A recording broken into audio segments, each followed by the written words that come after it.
Hi, my name is Michael Emmett, and I'm going to show you this level I made featuring my own NPC tool, Ethan's NPC and his tool, and a man by the name, or a woman by the name of Bailey's NPC and tool.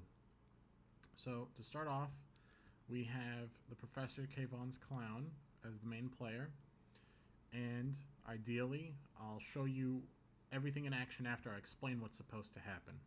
So my bird cage, as you may know from a previous video, basically the way this works is you walk up to it, it'll increase the volume of the sounds coming from the bird cage, which should just be some peaceful birds tweeting, which will eventually anger the lion and cause it to roar and activate its script, which allows it to walk around its own cage freely. And the way that one works is it'll pick a random number, which will set it as its Y rotation, and it'll set its velocity to positive, like positive something.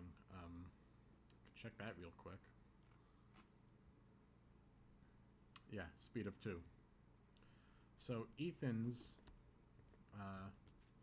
bearded dragons are actually pretty cool. So they have a number on each of them, which will decrease over time, starting at 1,000. And here's the main script for it. And I set one of them to be 500 instead of 1,000. That way, what happens will happen to each one at separate times. So, starting at the 1,000 bearded dragon, it'll decrease all the way to 0. And when that happens, it'll walk into this light, and the number for the temperature will increase back to 1,000, where it'll pick a random location, I think, and move back to its original location until it decreases in temperature again. So it works kind of like an interesting little heat lamp, which I thought was interesting. But now that I think about it, we're out in the open, so I'm not sure why you need a heat lamp unless it's really cold out. And lastly, we have Bailey's panda and his bamboo. And let me get the full name. Bailey Brandon. Okay, that doesn't help. So the way this panda works is it'll move in random locations similar to the way the bearded dragon and the lion does. However, it will touch bamboo and eat it. So I'm not sure if eating it does anything, but it just kind of collects it in this number right here. So these two don't require the player to interact with them, but mine does. So I ended up with cheating a little bit. I got 4 sets of animals, even though there's only 3 NPCs and 3 tools. You can decide if the lion or the birdcage is the tool anyway. So I'll play it and I'll show you guys what's going on. I'll do the lion last actually, because that'll be underwhelming. So what we can see is I set up some grass that have no colliders, trees that only have colliders on the trunks, but these bamboo do have colliders because they're required for the panda to be able to touch them and eat them. So, I think he's about to eat one. Nope. He moves very slowly. In fact, I think I know how to fix that to make him a little bit faster. Because originally when I downloaded his prefab, it was really small. So I had to make it a little bit bigger. I could fix that lickety-split. These bearded dragons are interesting. I think I just bumped into one, but they should eventually get tired and lose their temperature and try and walk into the light. So if I was to click on one, you can see this number right here decreasing.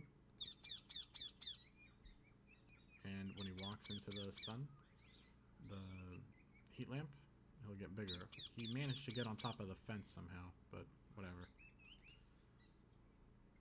Yeah, this one's increasing back up because he's inside.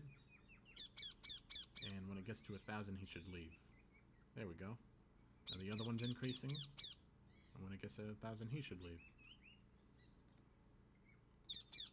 I think originally it was intended for only 1 bearded dragon, but I wanted to put 2 in just to see how it goes. And oh, that's a strange little mess. He'll be fine though. They get back up. This is actually an unintended benefit. So as you can hear, the birdcage is getting a little bit louder because the player is annoying them and standing next to them.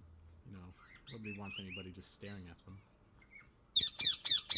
So the lion will get pissed off. He starts walking around, and that one works by choosing a random location, as I explained before. And all around these are pretty similar characters, so I think they all match. It's just a nice little active environment I created. So if I show you guys Trello really quick, should be able to see the stuff I've done so far.